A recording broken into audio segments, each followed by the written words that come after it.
Атмосферата на газовия гигант не се изчерпва само до химичния му състав, но и с едни от най-величествените ветрове в Вселената.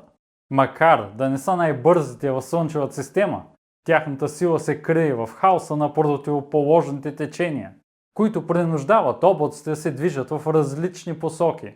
Това поражда вихри и бури, които бушуват вече векове наред.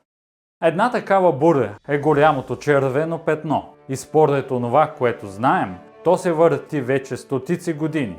И може би, въпреки по-новите проучвания, които опровергават това, то е забелязано за пръв път от Джовани Доменико Касини през 1665 година.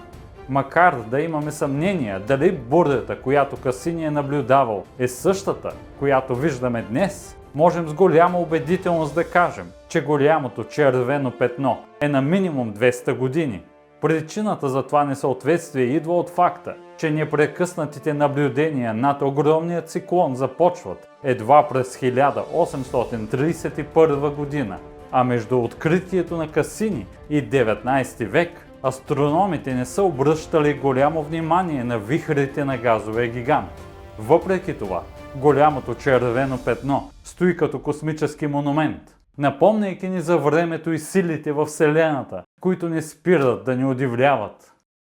До момента разбрахме, че нищо в Юпитер не е за подценяване, особено когато става дума за сила и бързина.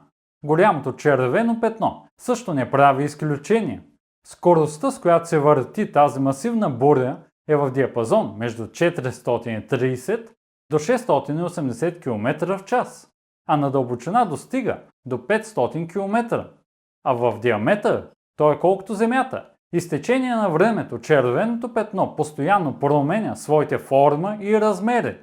Това е най-големият циклон, който се вихри на газовия гигант и до момента е без аналог в Слънчевата система.